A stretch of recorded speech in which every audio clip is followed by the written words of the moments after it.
সকাল সকাল আমার ছেলের কাজ শুরু হয়ে গেছে। কাজ শুরু হওয়া দেখে বুঝতেই পারছো যে আজকে আমাদের বাড়িতে ছাদ ঢালাই হচ্ছে, রান্নাঘরের আর কি ছাদ ঢালাই হচ্ছে।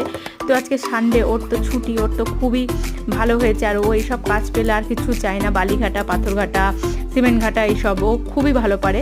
তো আরও সব কাজও করতে পারে, মানে জুতো সেলাই থেকে চণ্ডীপাঠ সবই করতে পারে। দেখেছো এতক্ষণ করছিল লেবানের কাজ, তারপরে হচ্ছে এখন আবার মিস্ত্রি কাছে চলে এসছে পুজো দিতে।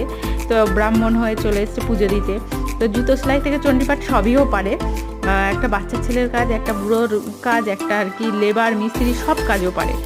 তো তারপর ও তো খুবই আনন্দ যে এই কাজটা দেয়া হয়েছে। আর ওর পাপা বলছে প্রথম মশলা ছেলের হাত দিয়েই যেন দেয়া হয়, তাই ওর পাপা আবার উঠিয়ে দিয়েছে ছাদের মধ্যে। তো কাজ করছে। তো হ্যালো এভরিওয়ান, কেমন আছো তোমরা সবাই? আশা করছি সবাই খুব ভালো আছো, আমরাও খুব ভালো আছি। আর ছাদ ঢালায় কী কী খাওয়া হলো পরবর্তী ভিডিওতে